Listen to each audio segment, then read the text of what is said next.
آج کل کی جو سیاست ہے اور انتخابات یہ بالکل جو ہے انٹرٹوائنڈ ہیں، جڑے ہوئے ہیں عدالتی معاملات کے ساتھ۔ توشہ خانہ پہ بانی تحریک انصاف اور ان کی اہلیہ پر فرد جرم عائد ہو گئی۔ ایک عام سادہ لوح پاکستانی کی طرح عامر میں یہ سمجھ رہا تھا کہ بانی تحریک انصاف جو ہیں ان کے خلاف الیکشن کمیشن نے توشہ خانہ کی کارروائی کی، اس کے نتیجے میں وہ نااہل بھی ہو گئے ہیں۔ تو آج پھر دوبارہ کیسے توشہ خانہ پہ جو ہے وہ فرد جرم عائد ہو گئی؟ بھائی توشہ خانہ کا جو کیس ہے وہ ابتدائی طور پر تو شروع ہوا تھا جب الیکشن کمیشن نے انہیں نااہل قرار دیا تھا، اور اس کے بعد فوجداری کارروائی ہوئی۔ فوجداری کارروائی کے بعد وہ جج ہمایوں دلاور صاحب نے انہیں سزا سنا دی، پھر وہ جیل چلے گئے، ڈسکوالیفائی ہو گئے۔ لیکن ایک کیس وہ ہے توشہ خانہ کا جو نیب نے تیار کیا ہے، جس میں نیب کا یہ موقف ہے کہ وہ توشہ خانہ کے جو مس ڈکلیریشن ہے اور غلط بیانیاں ہیں وہ تو تمام الگ ہیں۔ یہ نہ صرف مس یوز آف اتھارٹی کا کیس ہے، اختیارات سے تجاوز کا، بلکہ اختیارات سے تجاوز کر کے قومی خزانے کو نقصان پہنچا کر مالی فائدہ حاصل کرنے کا یہ مقدمہ نیب نے بنایا ہے، جس میں نیب نے یہ کہا ہے کہ جو بانی پی ٹی آئی ہیں جب وہ وزیر اعظم تھے اور ان کی اہلیہ نے جو بیرون ملک سے انہیں تحفے ملتے تھے ان کو نہ صرف توشہ خانہ میں جمع کروانے کی بجائے ریٹین کیا، بلکہ ان کی انتہائی کم قیمت لگوا کر اپنے پاس رکھے اور پھر اس میں سے مارکیٹ میں بھی فروخت کر دیے۔ اچھا، لیکن اب آپ یہ کہو گے کہ یہ پہلی مرتبہ ہے کہ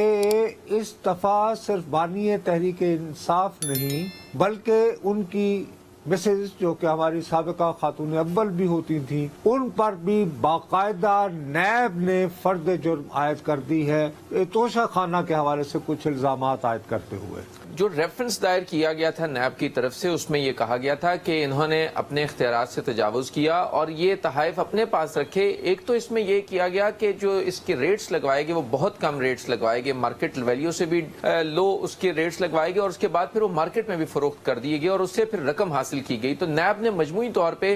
دونوں جو بانی پی ٹی آئی ہیں اور ان کی اہلیہ بشرا بی بی ہیں ان دونوں کو ملزم نامزد کیا ہے اس کیس میں، اور اس میں چارج شیٹ کر دیا گیا ہے۔ آج انہیں فرد جرم عائد کی گئی ہے۔ تو ہم یہ ٹیکنیکلی عامر یہ کہہ سکتے ہیں کہ غالباً یہ پہلا نصرت صاحب میں یہاں ایک چیز بتاتا چلوں، نصرت صاحب میں یہاں ایک چیز بتاتا چلوں، آپ تو انفارمیشن تو آپ نے لے لی، میں کیونکہ لیاری میں بیٹھا ہوں، میری دی خبر وہ بھلے میرے محبوب ہونے والے وزیر اعظم نواز شریف کی ہو یا کوئی اور ہو تو آپ کو پتا درست ثابت ہوتی ہے، تو میں لیاری سے بیٹھ کے یہ آپ کو بتا رہا ہوں کہ جو آج فرد جرم سابق خاتون اول اور عمران خان کی جو زوجہ ہیں بشرا بی بی صاحبہ پہ جو ہوئی ہے، اگلے کچھ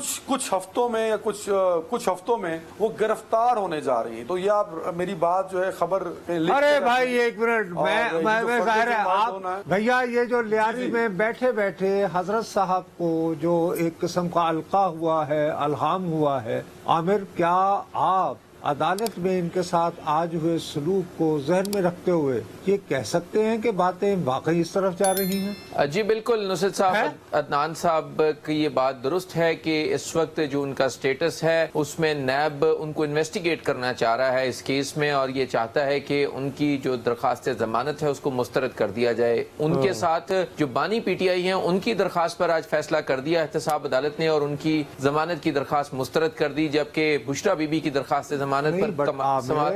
عامر ایک منٹ ٹھہر جائیں۔ اگر فرض کیجئے کہ بانی تحریک انصاف، ظاہر ہے کہ اختیارات تو بنیادی طور پر وزیر اعظم کے تھے، اگر ان کی ضمانت جو ہے وہ نامنظور کر دی جائے تو اس میں شریک جرم کی ضمانت تو ظاہر ہے پھر تو منظور ہوتی نظر نہیں آ رہی، تو پھر تو عدنان کے خدشات جو ہیں وہ بدقسمتی سے ہم ماننے کو تیار ہوں گے، ایسی ہی کوئی صورتحال ہے۔ جی بالکل نصرت صاحب، آپ سارے سرکمسٹانسز دیکھیے جو اس وقت ڈیولپ ہو رہے ہیں، اور یہ جو آپ فرد جرم عائد ہوئی ہے اس کی ذرا ٹائمنگ بھی دیکھیے، اور یہ ہو سکتا ہے اور مجھے لگتا ہے کہ یہ ہوگا، بشرا بی بی کی گرفتاری ہوگی اور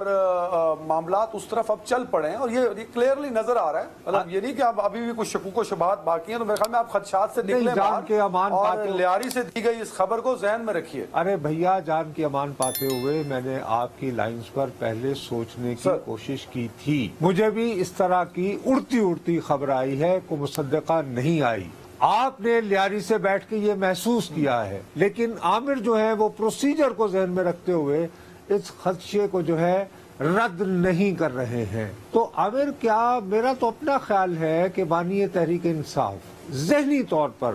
لوگ جو بھی کہتے رہے اس بات پہ تیار تھے کہ یار میرے ساتھ جو بھی ہوتا رہے fine I will face it, لیکن کیا آپ سمجھتے ہیں کہ ان کی وائف کی ممکنہ گرفتاری ان کو